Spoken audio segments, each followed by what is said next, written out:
ladies and gentlemen. This is a very special Under the Gun Plus One podcast. This is exceptionally special because the man sitting to my left has in the past called this exact show that you're watching, and I quote, dry, corporate, and boring. Yet, he has refused to appear on it until this day. The only reason that he is actually here in front, he doesn't want to be here, is because he's basically forfeited the Street Fighter challenge to me after talking a bunch of shit. So, Joe Versaci, he is the Chief Operating Officer and the Chief Marketing Officer here at Ultimate Gaming. He's here, he's finally appearing. It's a rare appearance, not just on this show, but in general. You don't like being in front of the camera or being in media interviews. Why is that? I mean, it's obvious I like to take my shots through, Twitter and Facebook and places where I don't have to be accountable.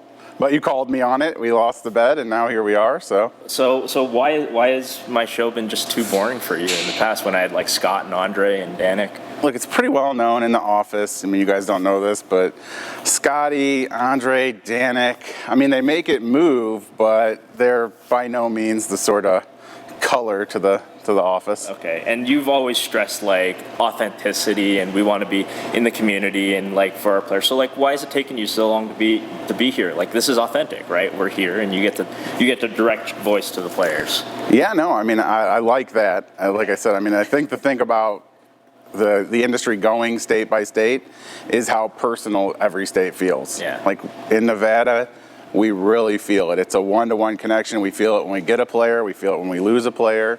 So I think in concept, it's great. I mean, obviously, we're kind of getting ready for New Jersey and trying to clean things up here and make sure everything's running smoothly. So it's been busy, but I would have liked a little more time to prepare. I would have had a magic trick or a joke or something, but no, it's probably going to be equally dry. There's nothing. Oh, come on. You're hurting me. The thing is that the reason why you're great to have on this is because your rants around the office are epic. I mean, I think it's especially on Friday. We're doing this today on Monday, so you haven't had a chance yet to be pissed off at all the shit that's going to happen during this week. But, you've had some pretty epic rants around the office. You take this stuff very personally. You take it to heart. You've invested a lot, like, of yourself. This isn't a job to you. Like, it's very clear. No. I mean, luckily I've been at home all weekend, so I've had a little bit of time to relax.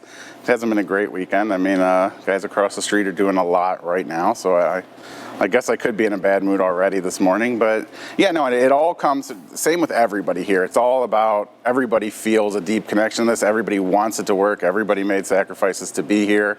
And yeah, it is really close, and I internalize pretty much everything that happens with this company. And that's, people should know that because we all take it really seriously. Yeah, it matters a lot to you. You've been offended by stuff, so I'm going to throw you a quote that you've almost certainly read, and it's, quote, "I was willing to endorse a company that cares little about offering a first-rate product." And this quote comes from Tom Marchese, who recently decided he didn't want to be a part of our team. How do you respond to somebody when you put through so much of yourself, your effort, and other people are putting through so much of themselves, to hear something like that? Well, I think the quote is, "I wasn't willing." If he was willing, Sorry, I was unwilling to endorse it. Yeah, I was unwilling. No, I talked to Tom about this quote specifically. I responded to it on Twitter. Look, Tom is one of the best players in the world. No one's really going to argue that.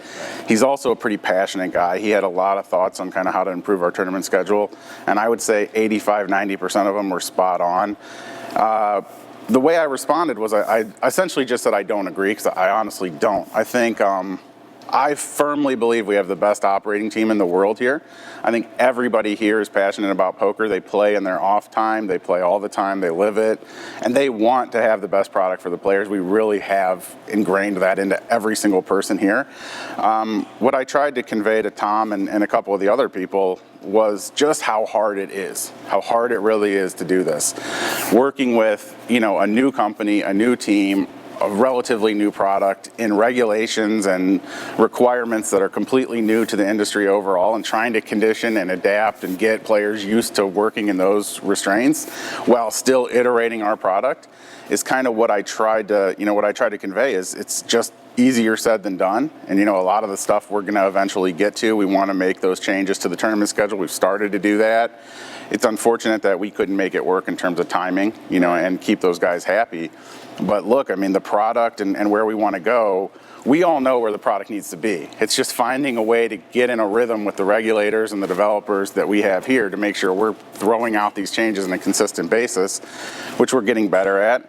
and just kind of have a little bit of patience for the fact that we're a new company and we're trying to do a lot for the gaming industry overall and for our players here in Nevada. And then when we go into New Jersey, same deal.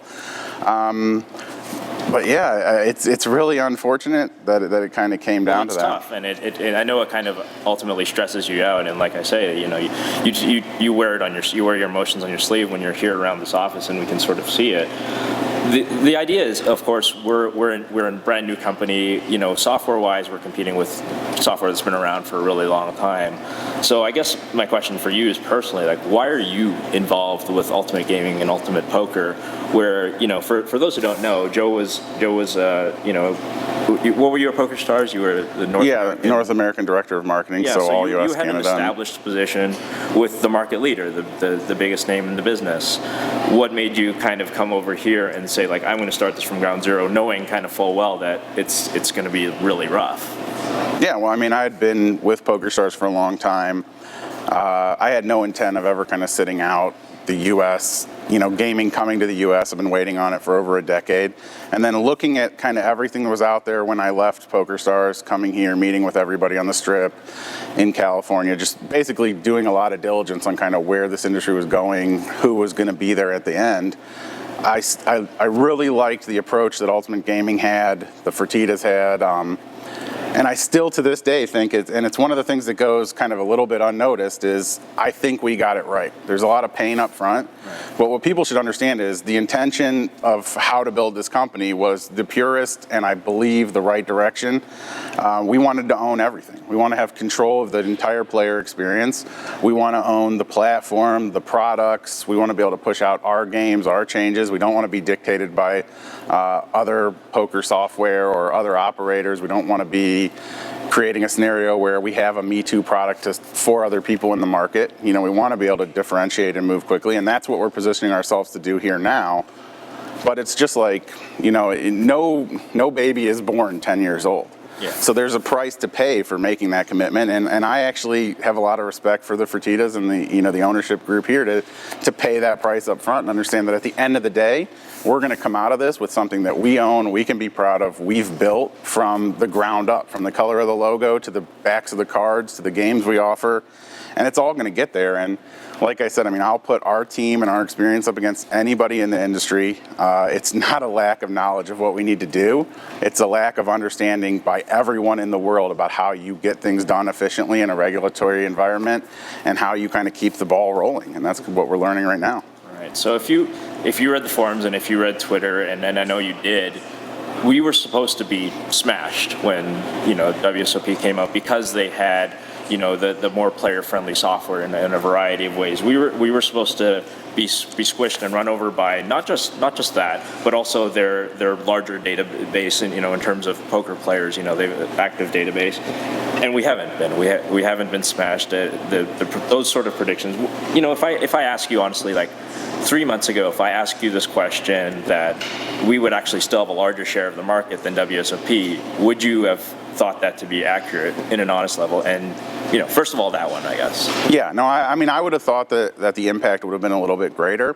I still feel like what we've built here and the fact that it's very local, that we have a real Nevada presence. Everyone here from customer service up the food chain to the owners of the business is right here in Nevada. I think that, and I have always thought that gave us a position that was very hard to overtake. Okay. We're here, we all care. We go the extra mile for our players at pretty much every point in their journey, from making a deposit to issues that they have to games they want set up. We really want to build the company as transparently as possible and be a direct conduit to the players as much as we possibly can. And I think that's unique to our company. So I would have said that, look, we're going to take a pretty big hit. We're going to come out of it all right. But I was really impressed at the loyalty of our players and how we held strong and how we continue to hold strong. And it's just really a testament to people want local business. They want local poker. And if we're not going to have a federal scenario, then, companies like us that embrace the fact that we're going to operate locally, we're going to put everything in one place and actually be in the face of our players. And I think that's going to win it. So you mentioned federal scenario. So that's obviously like something that's on the minds of every poker player. All poker players, I think it's pretty unanimous, would want a federal scenario. That's starting to look like it's slipping away maybe a little bit. What about share liquidity pool with other states and all this kind of stuff? Like, what's your sort of? Are you optimistic? Are you pessimistic? I'm extremely optimistic about shared liquidity. Federal scenario it's kind of an ebb and flow of long shot, sure thing sort of deal, depending on the cycle of the government, which we don't have any control over. The one point I really want to make to players in these states is, we need compacts to grow. Every poker player wants these big tournaments, this big liquidity pool, all this choice. But I think what we've done a good job is proving that if we get together as local poker players, as local online poker players, we can make any market work and we can make any market strong. I mean, we put on a $100,000 tournament, $100,000 tournament with a $300 buy-in. Only in Nevada. Only in Nevada, and we hit the guarantee. I mean, if we were to just focus that energy of the entire playing community here locally, we could have all the liquidity that we want. We could have all the tournament selection, all the prize pools that we could possibly need. $100,000 on a Sunday is definitely no joke. It's worth coming out for. It will bring people in from California. It's got to be up to the players. I mean, what kind of company do you want to support? What do you want to get behind? Do you want to be about local poker? Do you want to make it work? You want to grow together, have a voice? If so, I think this is the place you want to be in. If we get together and we get behind that, there's no reason we can't have a $100,000 tournament every Sunday. There's no reason we can't have, be spoiled for choice in our ring games and sit and goes. We can make all these things happen locally, state by state. We've kind of shown it here. It's just we got to get buy-in from everybody, and they've got to kind of get behind what we're trying to do, and we'll move it forward, and we'll build the best poker site we possibly can. Do the quote unquote illegal operators does that hurt our business in terms of trying to create something here in Nevada, also over in New Jersey, trying to create big prize pools? Because right now, of course, they can draw from everywhere in the world and they don't have to pay taxes. They don't have any sort of repercussions. They don't have to deal with the regulators, all this kind of stuff. Yeah, no, I mean, I think it hurts us. I don't like to make excuses. I definitely don't want to use that as one. I mean, when we become the best option, we'll get all the play. We're working towards that goal. But I got to be honest, it hurts to split the share of someone's wallet because, I mean, especially in ring games and places where we need that liquidity locally, to have people be able to have unregulated options, proven unsafe options, but the barrier to entry is so much lower. There's a price to pay for the protection, the guarantee, and the stability of knowing that your money is safe, and that price is kind of a little larger hurdle in terms of geolocation and registration. But players just need to get accustomed to it, because as it evolves, those companies are definitely not the future of gaming. Companies like ours definitely are. So we just need to get people bought in early. But it's killing us now, and I encourage people, come on our site, find the ring games. Give us just a little bit, more of your play, take a little bit away from them. They should feel it. We really do care about the player experience, and if we can make it better, then we'll be able to do bigger, better things even faster. That's true, because, I mean, you bring up a good point. It's not really something I thought of before. Everybody wants legal online poker in the United States. We see all these guys, they're writing their congressmen, they're tweeting at their elected officials saying, like, this is something that we want. But when it comes to actually voting with their wallets, it's maybe a way, it's a significant way to help us as well, because, the bottom line is that, it's very hard to deposit, and, it's harder to deposit because if other sites are, selling golf balls and we're actually coding our transactions properly, that's a harder thing to do. Geolocation, you already mentioned, you don't need a cell phone to play with any of these sites. You don't have to give them your social security number. You don't have to give them ID. Jesus, you going to work there or something? Well, I'm just saying it's difficult, but on the other hand, that we're regulated by the Nevada Gaming Commission, and that means a lot for us. I mean, because of the fact that it protects the players. Yeah, no, and look, the barrier to entry and all the sort of things that you mentioned, they're not unsurmountable. We have a team of 16, 17, 20 people here, 24 hours a day, live chat, phones, however you want to reach us. I mean, we're there to help you get through these hurdles, and once you're set up, it's relatively seamless. I think it's very seamless. I mean, we're paying. Something not everybody knows about this is how quick our cash outs are. Oh yeah. I mean, the fact that you can just walk into a Stations casino like usually 48 hours or less after you've made your cash out deposit. I mean. Exactly. I mean, I'm approving cash outs for players, pretty much 24/7. If I'm not asleep, I want to get the money in your hands as quickly as possible. I know that that kind of bucks traditional online gaming theory in terms of keeping money on the site, but I feel transparency works both ways, and we should do a good job to get our players the money as fast as they can. And that's kind of how we prove out and earn the trust, and that's why you go the extra mile to play with us. And I think over time, I mean, it's pretty clear that this is the way that it's going. And at some point, it's going to go badly, and whether you get paid from these offshore sites or you don't get paid, it's still a hassle you don't want to deal with. I mean, we've all been through it multiple times. Whether it's poker sites, sports wagering, whatever it is. Over time, as the laws changed and kind of squeezed these companies, it's a hassle to the players. Yeah. And what we're saying is, pay the price a little bit up front. And then you're going to have really smooth sailing the rest of the way. You're going to know exactly where your money's at. It's sitting in a cage probably less than a mile from your house if you live in Las Vegas. If not, we'll get you a check as quickly as humanly possible, and the check will be drawn on a legitimate bank in Nevada, and you'll be on your way. So, you talked about the reason why we're winning a lot in Nevada is because we've got a local presence. We're expanding to New Jersey. The vast majority, probably like 80% of everything we've done around this office over the last few weeks has been New Jersey related. 8 million people. We're obviously all really excited to see kind of where this goes. But at the same time, are we going to have an office in every single state that opens online gaming, or are we going to be headquartered as a Nevada-based company? How do you kind of envision what New Jersey is going to look like, and how do we appeal and win in New Jersey as well, the way we've won in Nevada? Well, I mean, I think it's about the operations. It's about keeping it local. We will have an office presence in New Jersey. I know you were out there hiring a good amount of people, and yep. We're applying the same logic to New Jersey that we applied here, which is, look, when it comes to things that we need to be good at and that we feel we're good at, let's overhire. Let's make sure we get the best people that we can. Let's leverage our network to get real poker players, real online gaming experts, and let's put them there in key strategic roles so that they make sure that this launch goes as seamlessly as possible. And it is consuming a ton of time, but it's a really great source of pride for me, for everyone in Nevada, that we're taking a company that didn't exist. Right. And now, not only were we first to market in Nevada, but we're leading the way into New Jersey as well, working with the regulators, working with the government officials, working with our partners. And we're going to most likely, all things willing, be one of the first out and early entrant in the market there against these huge incumbent brands that you would not even mention in the same breath with our company 6-8 months ago. So, I mean, I think it's a huge accomplishment. We'll definitely be local. We'll definitely service the players to the same standard. Do I want an office in every single state? If I'm honest, I really don't.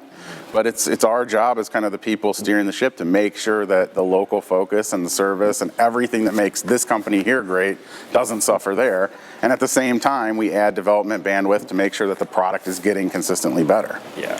Let's talk a bit about being the smaller guys and going up against these huge incumbents. Like, you've used the term guerrilla marketing before, and obviously that's, not going toe-to-toe with all the big guys is a big part of your strategy. Without giving away too much of the strategy, can you talk a little bit about specifically how guerrilla marketing works for a small online gaming site when you're going up against these big guys? Yeah, I mean, I think it's about anything. I mean, you do a lot of MMA fighting. I watch it. I spend a lot of time with the UFC guys. It's all about leveraging your strengths, but also leveraging what someone else is a perceived strength and taking your weakness and making it a strength. So being really one click to conversion, focusing on digital, focusing on content, focusing on exposing the players to how we want to run this business and we want to be a place that you want to be a part of. And actually putting that message out through our team, through every channel that we can, and letting the customer kind of dictate what games do they want to see on the site, whether that's casino games, what sort of content is important. These are all things that, where there's money left on the table by the big players who think that their brand is going to get them in the market and get them a market leader position. I think there's this whole underlying kind of tone. Companies like Esurance, all these other companies built for online, built for seamless, easy use. I think that's where we need to go, and that really trumps brand, in my opinion. I mean, I think the currency of the realm is service, convenience, stability. All these things are going to become much more important in the long run. And hopefully we'll build a brand on the back of that, and that's what we'll become known for. Right.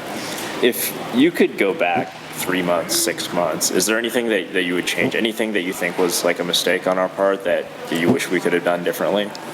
We've made a lot of, it hasn't been without mistake. And a lot of the things in terms of product features, priorities, how we rolled things out, when we rolled them out, I would take a much closer look at that and just make sure that, the priority list of features that we could fit in while still accomplishing the goal of being one of the first to market, that was detailed and that, was really as player focused as possible. I would have done a lot more test grouping of players, actual players in Nevada. We've started doing a good bit of that lately. Other than that, I thought that, we made a bunch of mistakes, but you don't know what you don't know until you get in. So a lot of it we had to kind of just discover as we went. And I think the best thing we did was we're extremely flexible to the demands of the players, from geolocation to the issues with the cell providers to our bonuses, all these things we're trying to be as responsive as possible, and now we'll be able to see them coming and kind of adjust course. But definitely a lot of mistakes. I think the product roadmap is probably the one that I would put a pin in and say, look, let's go back and make sure that we're fitting as much as we can in here at first, because no one really knew how tough the iteration process was going to be. Right. Is that sort of like the one thing you would express, like in terms of like how hard this is? Because we say this all the time to people, like, just hang in with us and, we'll fix this. We know the stuff that's important, but how hard it is to do. Oh yeah, no, look, even talking about it is getting old. You know what I mean?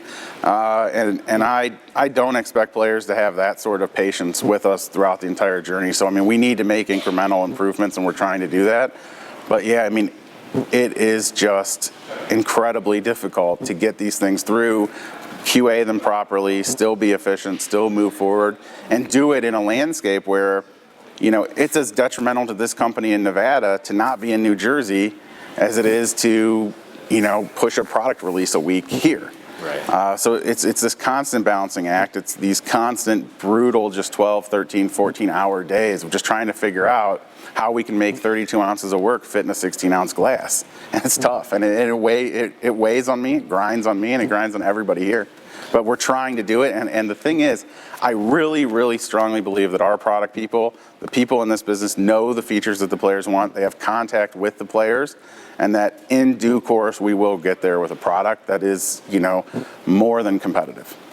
So definitely a competitive product. Do you see this company being the market leader in 3 years, 5 years? Like, if you were to say, like, Ultimate Gaming becomes the number one market leader in online gaming, in regulated gaming in the United States or worldwide or whatever, when do you think that would happen? That's such a dangerous statement. It's something that I've avoided all along. I've avoided kind of even considering that question myself. Could that happen? Because I just think once you take your eye off of kind of eating what's on your plate right now, you lose a lot of focus, and the details get a little bit blurry. I don't think anyone should be bold enough to assume that they're going to be the market leader in 3 years. I don't think we know enough about it. I think what we have to do is do what we're doing, do it better, keep improving, and just take care of what's on our plate and what we know the players want. Listen to the players more than everyone else. And then, look, it's just like when PokerStars was going up against Party Poker early days, and we're kind of eating into their market share. You never really thought you'd become the market leader. Right. And, I definitely think PokerStars would have eventually taken over Party even without, But it happened a lot sooner because of that. But those are the sort of things you can't predict. You can't model those things. So the best way to approach it is just to get the best team you possibly can, work as hard as you can, and kind of keep your eye on what you're doing the next, few weeks, and just keep getting better. Well, I hope this wasn't like awfully corporate and dry and boring for you, but if it was at least 50% you. So, do you have any message that you want to kind of get out there to our players in the world? Well, no, I think I got all my messages across. The one thing I will say is, just like running the site, I think this is easier said than done. Yeah. So it's kind of hard to be entertaining. I don't know what that is. I could maybe flip the table up and drop the mic and walk off. You could drop the mic and roll, except this clipped into your shirt, so that would be incredibly awkward. No, I don't think it would be. All right, we're done. This has been Under the Gun +1. My guest, who is now walking away and just sick of even looking at my face, has been Joe Versaci. Thank you so much, everybody, for joining us. Please, as always, leave your comments, Twitter, Facebook, or on the YouTube channel. And thanks for listening. Thanks for watching. Sorry, I forgot my iPad. Can't go anywhere without this. All right. See you next time, everybody.